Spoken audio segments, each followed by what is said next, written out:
Hello students.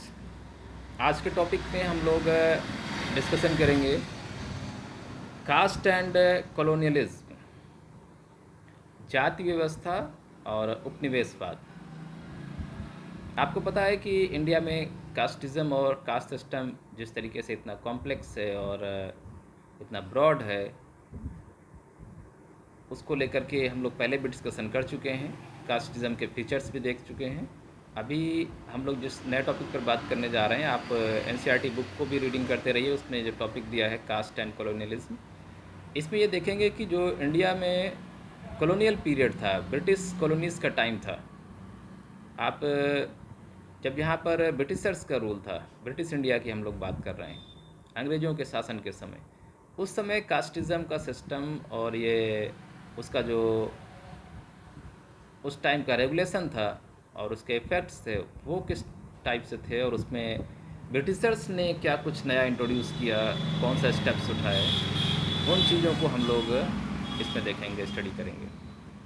तो student, आपको सबसे पहले तो जब रीडिंग करेंगे आप इस टॉपिक की बुक से, तो खुद ही क्लियर हो जाएगा बहुत कुछ। और आप ये समझ लीजिए कि जितने भी फॉरेनर्स थे, स्पेशली जो यूरोपियंस हैं, चाहे वो उसमें पुर्तगीज़, डच हों, फ्लेमिश हों, या फिर फ्रेंच और ये ब्रिटिशर हों, ये जब इंडिया में आए तो यहाँ का जो सिस्टम है, यहाँ की जो रीति रिवाज और ख़ास करके जो कास्टिज़्म का ये पैटर्न है, इसको देख करके तो वो लोग एकदम चौंक गए थे, सरप्राइज्ड हो गए थे।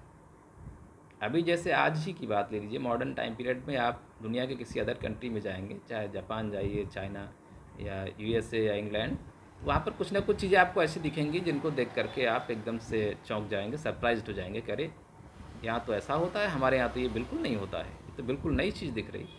तो ठीक वैसे ही अंग्रेज़ों ने जब इंडिया में यहाँ की कास्टिज़्म के सिस्टम को देखा, तो वो एकदम शॉक्ड हो गया कि आखिर ये क्या है जो यहाँ पर होता है।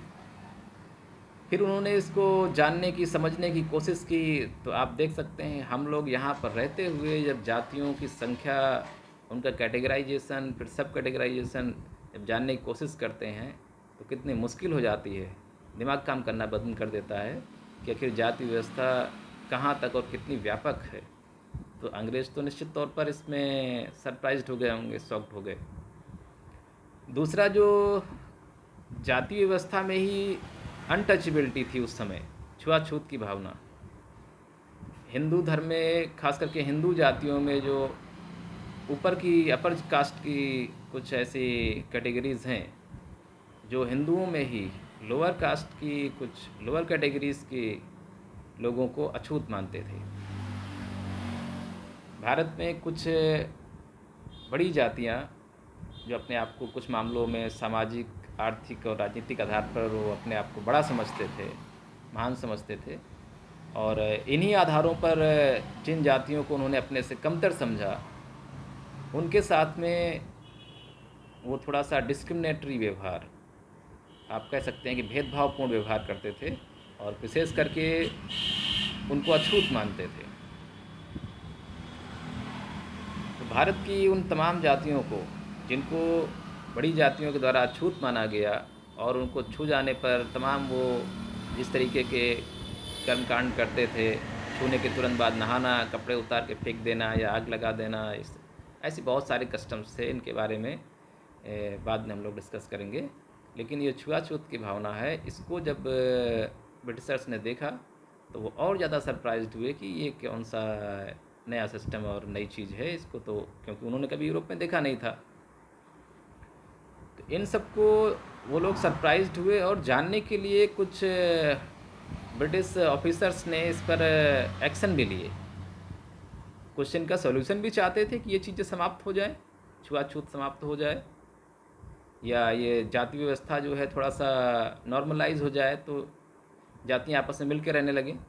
क्योंकि अंग्रेज़ों को इसमें भी दिक्कत आ रही थी, जब वो अपनी आर्मी में, ब्रिटिश आर्मी में इंडियंस को भर्ती करते थे, तो जो इंडियन थे, भारतीय लोग थे, वो आर्मी में जा कर के अपने से जो दूसरी जातियां थी उनके साथ तालमेल नहीं बिठाते थे।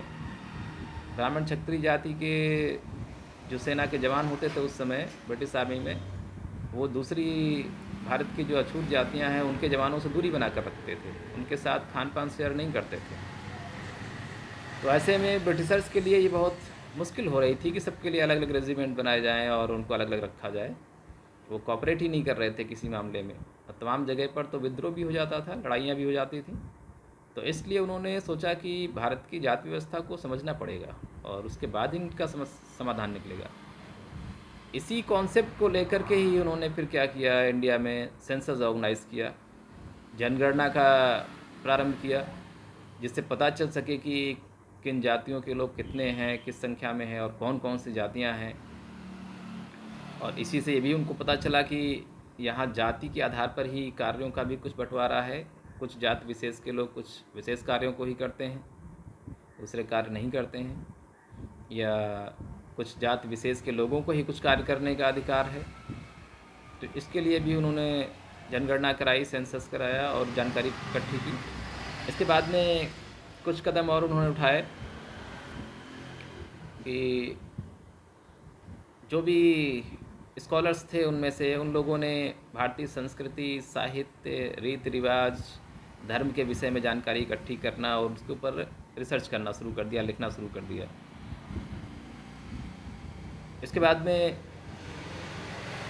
यहाँ पर जो पहले से सिस्टम चल रहा था, जो इंडिया में एम्परर्स थे और लोकल किंगडम्स थे, रजवाड़े हुआ करते थे, उन राजाओं का जिस तरीके से राजकाज और टैक्सेशन, लगान वसूली का, किसानों से टैक्स लेने का, जनता से कर लेने का जो सिस्टम चल रहा था, आपने देखा था कि किस तरीके से प्लासी के युद्ध में, फिर बक्सर के युद्ध में अंग्रेज़ों ने रेवेन्यू के सारे मामले अपने हाथ में ले लिए। टैक्स कलेक्शन का जो था वो सिस्टम अपने हाथ में ले लिया और उसी के तहत फिर उन्होंने टैक्सेशन के लिए, स्पेशली लगान के लिए, किसानों पर कर लगाने के लिए नई व्यवस्थाएं जारी की।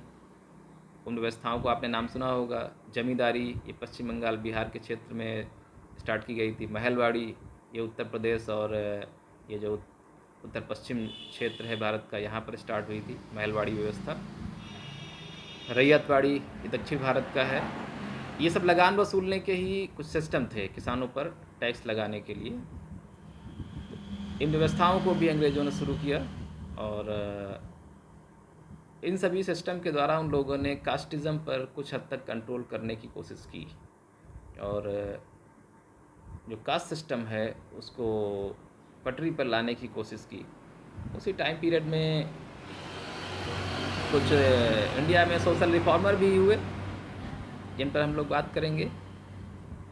बहुत सारे समाज सेवी और समाज सुधारक लोग हुए। उन्होंने भी ये जो जाति व्यवस्था है और जाति जो भेदभाव है इसके खिलाफ आवाज़ उठाई, सभी लोगों को, सभी जातियों को मिलजुल करके एकजुट होकर रहने के लिए प्रेरित किया और साथ ही साथ तमाम लोगों ने जो छुआछूत की भावना है जातियों के बीच में उसको समाप्त करने का प्रयास किया।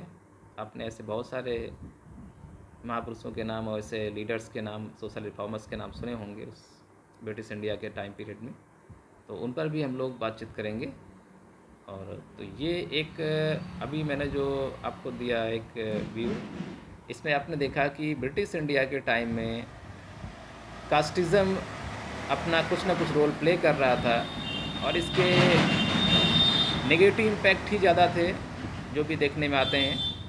पॉजिटिव इम्पैक्ट तो उतने नहीं दिखते हैं और आज भी यही होता है भाई, कास्टिज़म का नेगेटिव इम्पैक्ट ही ज़्यादातर हाईलाइट होता है। पॉजिटिव इफ़ेक्ट और इम्पैक्ट जो हैं वो तो आप देखेंगे तो नेगेटिव के सामने नेग्लिजिबल से हैं, लेकिन फिर भी जो पॉजिटिव इफ़ेक्ट होंगे भी तो उनको लोग अपना एक्सेप्ट करते हैं, मानते हैं। अभी फ़िलहाल हम लोग इतना ही रखते हैं और नेक्स्ट टॉपिक में फिर मिलेंगे।